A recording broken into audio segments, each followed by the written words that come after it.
پوجا کی جا رہی تھی، اپنے ہی ہاتھوں کے تراشیدہ بت انہیں معبود بنایا جا رہا تھا۔ آقا کریم صلی اللہ علیہ وسلم نے در در پہ جھکنے والی اس جبین کو، اس ماتھے کو جو در در پہ جھک رہا تھا، اسے سرکار نے اٹھایا اور رب کریم کے در پہ جھکا دیا۔ یہ پوری انسانیت پر بہت بڑا اعزاز ہے، وگرنہ اگر آپ نے تھوڑی سی بھی تاریخ اسلام پڑھی ہے یا علماء سے سنی ہے، آپ جانتے ہوں گے کہ اس دور میں غلاموں کی کیا کیفیت تھی۔ جو غلام کسی کا بن جاتا تو پھر وہ اس کے جسم و جان کا ایسا مالک بن جاتا کہ اس کی مرضی، اس کی خواہش، اس کی تمنا سب کچھ ختم ہو جاتی، اور جیسے آقا چاہتا ویسے ہی غلام کو کرنا پڑتا۔ اب آقا اگر اسے اپنے قدموں پہ جھکانا چاہے تو اسے جھکنا پڑتا، لیکن آقا کریم صلی اللہ علیہ وآلہ وسلم نے انسان کو بتایا کہ انسان تو در در پہ جھکنے کے لیے نہیں، تیری زمین فقط اللہ رب العالمین کے لیے۔ سب سے پہلے انسانیت کو آپ نے یہ پہچان کروائی کہ انسان کو اپنے رب کی بارگاہ میں بندہ بننے کا طریقہ سکھا دیا۔ آپ کا انسانیت پر ایک بہت بڑا احسان یہ ہے کہ آقا کریم صلی اللہ علیہ وآلہ وسلم نے انسان کو آزادی فکر بھی عطا کی، فکر کی آزادی، وہ بول سکتا ہے۔ آج کی دنیا میں بڑا ڈھورا پیٹتے ہیں آزادی اظہار رائے کا۔ یورپ اس آزادی اظہار رائے کا بڑا غلط استعمال کرتا ہے۔ آپ جانتے ہیں کہ اس وقت پوری دنیا میں یہ ڈھورا پیٹا جاتا ہے کہ انسانی حقوق کا سب سے زیادہ تحفظ کرنے والے کون ہیں؟ یورپ والے یہ کہتے ہیں، اہل مغرب کا یہ دعویٰ ہے کہ انسانوں کے حقوق کا تحفظ ہم کرتے ہیں، انسانیت کا صحیح معنوں میں لحاظ ہم کرتے ہیں، لیکن آزادی اظہار رائے یعنی ایک انسان جو کچھ کہنا چاہتا ہے، جو کچھ اس کے دل میں وہ زبان پہ لے آئے، وہ اپنی بات کہہ دے، سنا دے، اس کا سب سے پہلے انسان کو حق کس نے دیا؟ آقا کریم صلی اللہ تعالی علیہ وآلہ وسلم نے عطا فرمایا۔ آپ نے صحابہ کرام، آپ ان سے مشاورت فرماتے ہیں، آپ ان سے مشورہ لیتے ہیں، اور خود خالق کائنات نے فرمایا وَشَاوِرْهُمْ فِي الْأَمْرِ، اے محمود ان سے مشورہ لو۔ حالانکہ سرکار انہیں جو اشارہ فرما دیں تو وہ آپ کے اشارے پر اپنی گردنیں کٹانے کے لیے بھی تیار ہے۔ آپ جو حکم فرما دیں اس حکم کے آگے سرتابی کی کسی کو مجال نہیں ہے۔ اس کے باوجود سرکار نے ان سے رائے لی، ان سے پوچھا، ان سے مشورہ کیا کیا کرنا چاہیے۔ آزادی اظہار رائے آقا کریم صلی اللہ تعالی علیہ وآلہ وسلم نے انسانیت کو عطا فرمایا، ورنہ اس دور میں جو طاقتور تھا فقط اسی کی آواز تھی۔ آج بھی دیکھ لیجیے، آج بھی ہم اتنے ترقی یافتہ دور میں رہنے کے باوجود کسی دور دراز کے گاؤں میں چلے جائیے تو دیکھیے وہاں پر چودھری، زمیندار، نمبردار اور وہاں پہ رہنے والے لوگوں کی کیا پوزیشن ہے؟ کیا عوام کی جرأت ہے کہ گاؤں کے وڈیرے کا اظہار کر سکتے؟ وہ اتنی جرأت رکھتے ہیں کہ وہ اپنی آزادانہ رائے لوگوں کو بتا سکیں،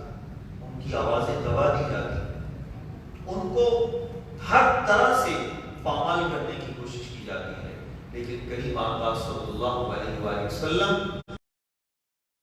کہ اللہ کریم کا حکم ہے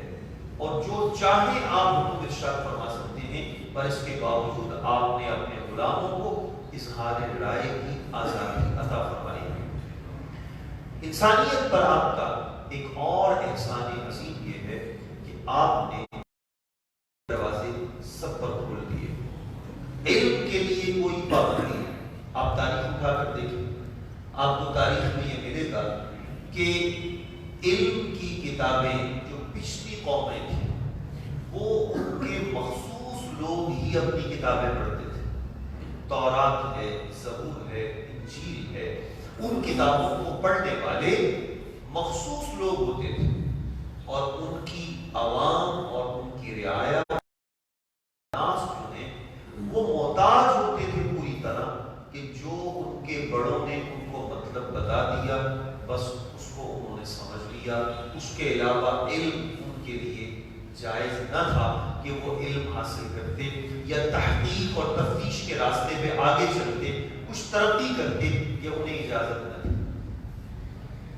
اور خود قرآن مجید میں اللہ تبارک و تعالی نے ان کا یہ قول ذکر فرمایا ہے تو کہتے ہیں لیس علینا فی الامیین سبیل،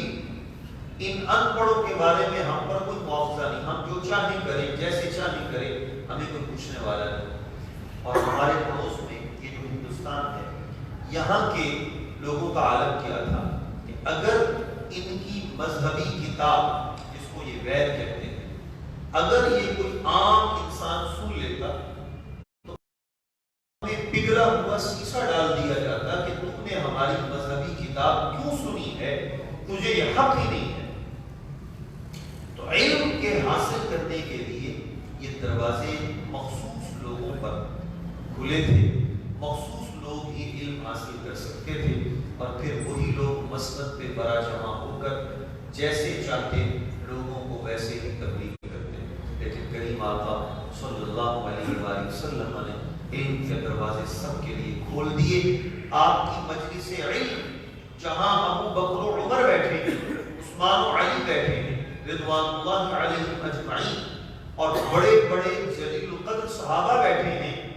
وہی آپ کی مجلس علم میں بلال حبشی بھی بیٹھے،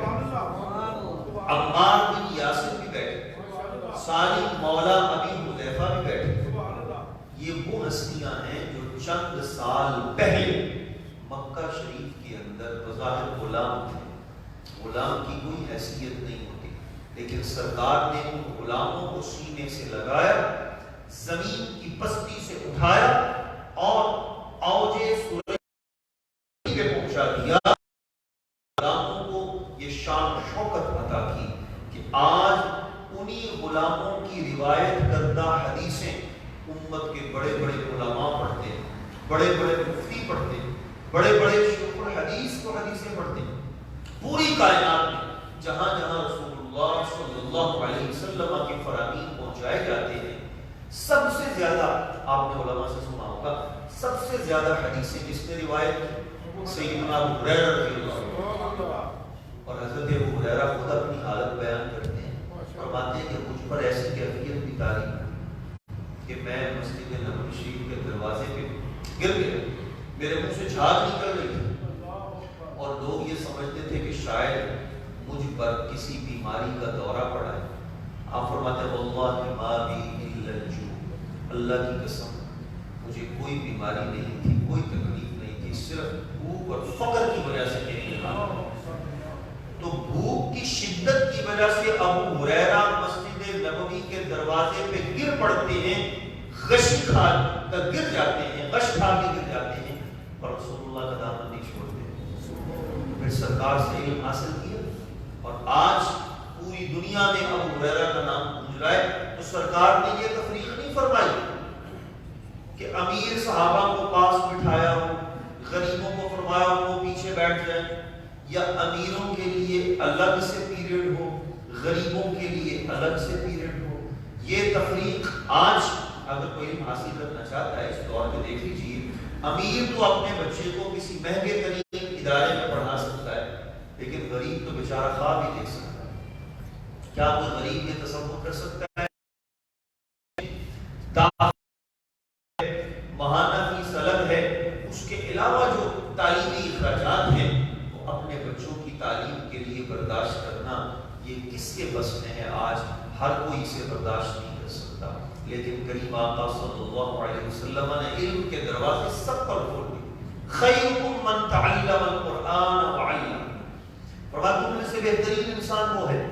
جو خود قرآن سیکھے اور دوسروں کو سکھائے، وہ بہترین ہے۔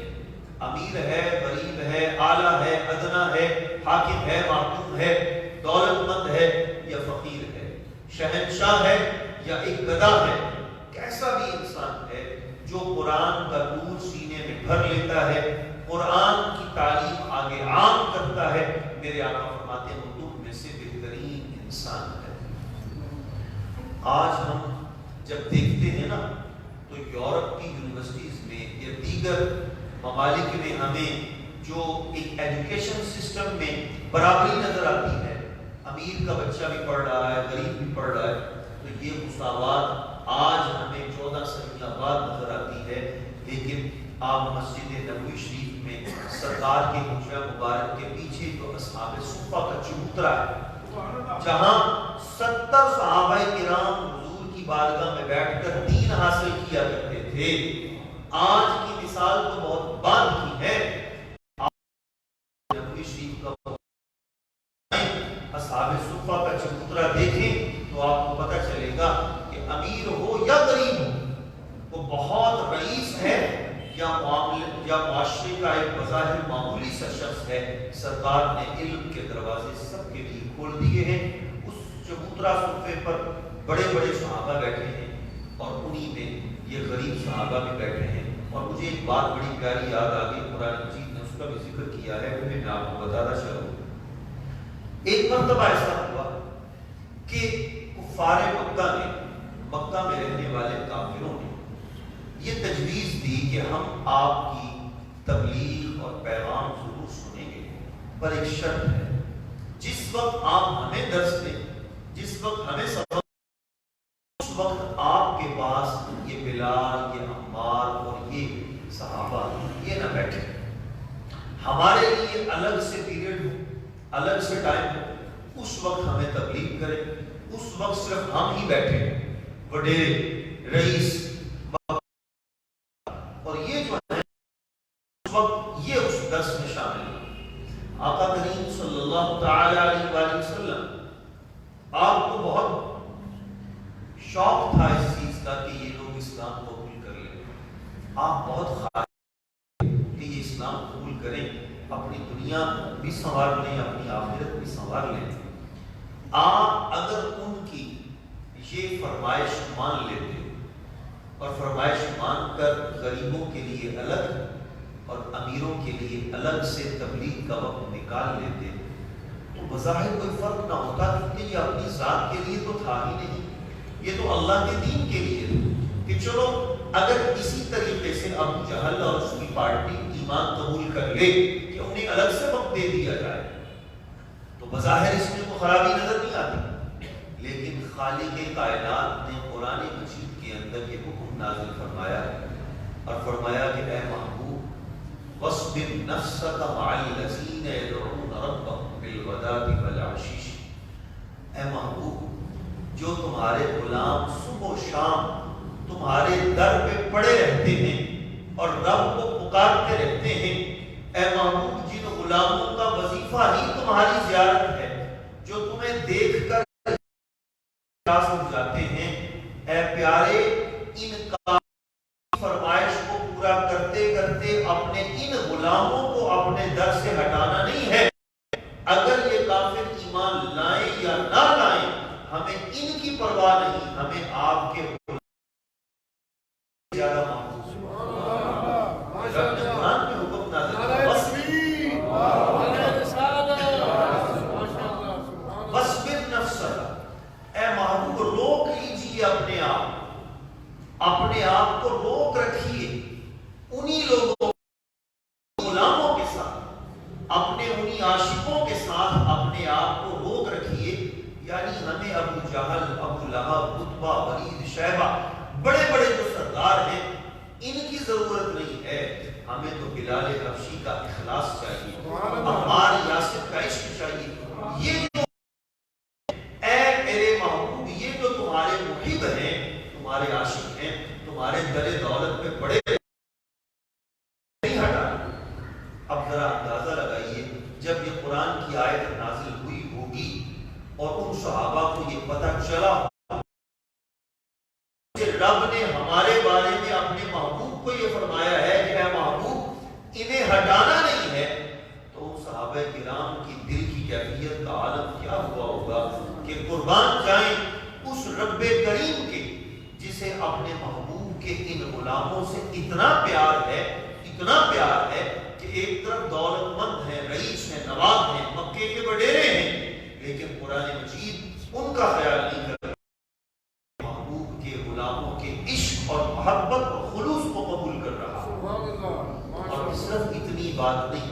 بلکہ 7ویں پارے میں خالق کائنات نے سورۃ الانعام میں ایک اور بات ارشاد فرما دی، فرمایا وَإِذَا جَاءَكَ الَّذِينَ يُؤْمِنُونَ بِآيَاتِنَا، اے محبوب جب تیری بارگاہ میں تیرے یہ غلام آئیں، جن غلاموں کے بارے میں فرمایا ہے کہ انہیں اپنے گلے دولت سے ہٹانا نہیں، اپنی کرم ان سے پھیرنی نہیں، انہیں اپنی نگاہ کرم کے سائے میں ہی ہمیشہ رکھنا ہے، اے محبوب جب یہ تیری بارگاہ میں آئیں فَقُلْ سَلَامٌ عَلَيْكُمْ، انہیں اے محبوب انہیں کہو کہ تمہارا رب تم پر سلام بھیج رہا ہے، کتب ربکم علی نفسہ الرحمہ، اور تمہارے کرم پر لے لیا ہے کہ وہ دنیا میں بھی ان سے رحمت فرمائے گا، آخرت میں بھی۔ یہ ان غلاموں کی شان ہے جو حضور علیہ السلام کے در اقدس پہ پڑے رہتے ہیں۔ تو سرکار نے علم کے دروازے سب کے لیے کھول دیے۔ یہ کوئی تفریق نہیں ہے کہ بنو ہاشم آگے بیٹھ جائیں، بنو تیم آگے بیٹھ جائیں، بنو نوفل بنو مطلب آگے بیٹھ جائیں، اور جو حبشے سے آنے والا بلال ہے وہ پیچھے سب سے پیچھے جوتیوں کے قریب بیٹھ جائے، ایسا نہیں۔ سرکار جس محبت بھری نگاہوں سے ابو بکر و عمر، عثمان و علی اور دیگر جلیل مرتبہ صحابہ کو دیکھتے تھے، اتنے ہی پیار سے سرکار عمار اور بلال کو بھی دیکھتے تھے۔ آپ کی نگاہ کرم یہ فرق نہ ہوتا کہ یہ امیر ہے اسے پاس بٹھا لیا جائے، یہ غریب ہے یا غلام ہے اسے دور بٹھا دیا جائے۔ سرکار نے حصول علم کے لیے کوئی پابندی نہیں لگائی، موقع عطا فرمایا، سب پر اپنی مہربانی کی بارش یکساں نازل فرمائی۔ آپ نے انسانیت پر ایک اور احسان عظیم جو فرمایا وہ یہ فرمایا کہ آپ نے رزق کے دروازے سب کے لیے کھول دیے۔ رزق پر پہلے بھی ایسا تھا کہ جو لوگ مال دنیا کے حریص اور لالچی تھے ان کا اس وقت بھی رزق پر کنٹرول تھا۔ آج بھی وہ لوگ جو مال دنیا کے پجاری ہیں وہ رزق کو اپنے ہاتھ میں اپنی مٹھی میں رکھنا چاہتے ہیں، وہ معیشت پہ اپنا پورا کنٹرول اس وقت چاہیں جب چاہیں مارکیٹ کے اندر کسی شے کی قلت کر دیں، اور جب اس شے کی کمی ہو، یہ اصول ہے کہ جب کسی شے کی ڈیمانڈ زیادہ ہو، رسد کم ہو جائے تو اس کی قیمت بڑھ جاتی ہے، اور جب کسی شے کی ڈیمانڈ کم ہو، رسد زیادہ ہو تو اس کی قیمت گر جاتی ہے۔ تو جو ذخیرہ اندوز جن کا کام بلیک مارکیٹنگ ہے، دولت سمیٹنے کے عادی ہیں، وہ اس دور میں بھی کرتے تھے اور آج بھی کرتے ہیں، پوری منڈی پر قبضہ کرنا چاہتے ہیں۔ آقا کریم صلی اللہ علیہ وسلم نے فرمایا الجالب مرزوق والمحتکر ملعون، فرمایا جو لوگوں کے لیے رزق لے کر آتا ہے، سٹور نہیں کرتا، منڈی میں اجناس لاتا ہے تاکہ ہر امیر و غریب یکساں طریقے سے مستفید ہو، ہر شخص کو غذا ملے اور کسی کی مجبوری سے کوئی ناجائز فائدہ نہیں اٹھاتا، میرے آقا فرماتے ہیں مرزوق، اللہ اس کو اور رزق عطا فرماتا ہے، والمحتکر ملعون، اور جو رزق کو ذخیرہ کر لیتا ہے، بلیک مارکیٹنگ کرتا ہے، سٹور کر کے رکھ لیتا ہے، چیز مہنگی ہوگی تو منہ مانگے داموں پہ بیچوں گا۔ آج کل یہ بہت سے تاجر ہمارے بھائی ہیں وہ ایسی بری حرکات کرتے ہیں، تو میرے کریم آقا فرماتے ہیں المحتکر، جو ذخیرہ اندوزی کرتا ہے، لوگوں کو اذیت پہنچانا چاہتا ہے، ان کی مجبوری سے ناجائز فائدہ اٹھانا چاہتا ہے، اللہ کی اس پر لعنتیں برسیں، ملعون ہے، ایسا شخص ملعون ہے، لعنتی ہے جو لوگوں پر رزق کے دروازے بند کرتا ہے۔ اسی واسطے آقا کریم اللہ تعالیٰ علیہ وآلہ وسلم نے یہ مقرر فرما دیا لا یبیع حاضر لباد، حدیث پاک ہے جس کا مفہوم یہ ہے کہ کوئی شہر دیہاتی کے لیے اس کے مال اور اس کے سامان کو خریدنے کے لیے آگے بڑھ کر اس سے سودا نہ کرے۔ پہلے کیا ہوتا تھا، آج بھی ایسے ہوتا ہے، دیہاتی دیہات سے گندم، چاول، سبزیاں شہر میں پہنچتے ہیں، اب کوئی شہری تاجر منڈی میں آنے سے پہلے ان سے سارا سامان خرید کے اسٹور کر لے اور منڈی کے اندر مال پہنچنے ہی نہ دے، جب وہ مارکیٹ میں آئے گا ہی نہیں، وہ سارے کا سارا اس سیٹھ کے گودام میں چلا جائے گا، تو نتیجہ کیا نکلے گا؟ اس شے کی کمی ہو جائے گی مارکیٹ میں۔ جب کوئی بندہ اس طرح کی حرکت کرے گا تو ایک تو اس کو نقصان ہوگا، اسے پتہ نہیں چلے گا کہ مارکیٹ کا ریٹ کیا ہے، دوسرا عوام الناس جو ہے پریشان ہوں گے۔ سرکار نے ایسی تجارت سے منع فرما دی، ایسی تجارت مت کرو جس سے لوگوں کو نقصان ہو، تمہاری جیبیں بھر جائیں، تمہاری تجوریاں بھر جائیں لیکن لوگ بیچارے پریشان ہو۔ ایسی تجوری بھرنے سے سرکار نے منع فرمایا اور ایسی تجارت اور بزنس سے منع کر دیا کہ کوئی شہری جو ہے وہ آگے بڑھ کر کسی بھی دیہاتی کے ساتھ سودا نہ کرے، بلکہ اس دیہاتی کے لیے دروازے کھلے ہیں، وہ مارکیٹ میں لائے اور اپنی مرضی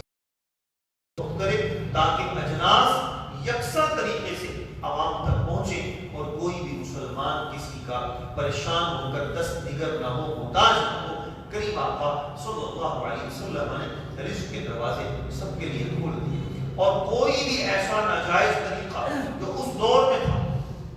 اب دیکھ لیجیے سود کو لے لیجیے، سود کے طریقے سے بظاہر مال آتا ہے لیکن قرآن و حدیث کو آپ اٹھا کر دیکھیں تو یمحق اللہ الربا ویربی الصدقات۔ آپ اگر کسی غریب کی مدد کے پیسے چاہتے ہیں، آپ کو یوں لگتا ہے آپ کی جیب خالی ہو رہی ہے، آپ اسی پیسے کو جیب میں رکھتے تو آپ کی اپنی ملکیت میں اور اضافہ ہوتا، تجوری بھر جاتی، آپ کے بینک بیلنس میں اضافہ ہو جاتا، لیکن جب آپ اللہ کی رضا کے لیے کسی کو دے رہے ہیں، اب بظاہر یہ فنا ہو رہا ہے، ختم ہو رہا ہے، کم ہو رہا ہے، اور دوسری طرف سود میں وہ مال آپ کی جیب میں آ رہا ہے، آپ کی تجوری بھر رہی ہے، آپ کا بینک بیلنس بھر رہا ہے۔ صورتحال ایسی ہے کہ ایک میں آپ کی جیب بھر رہی ہے، ایک میں آپ کی جیب خالی ہو رہی ہے۔ اب ہم اپنی نگاہوں سے دیکھیں تو یہ کہیں کہ سود میں فائدہ ہے کیونکہ اس میں جیب بھرتی ہے، اور کسی غریب کی مدد کرنے میں بظاہر نقصان ہے کیونکہ اس میں جیب خالی ہوتی،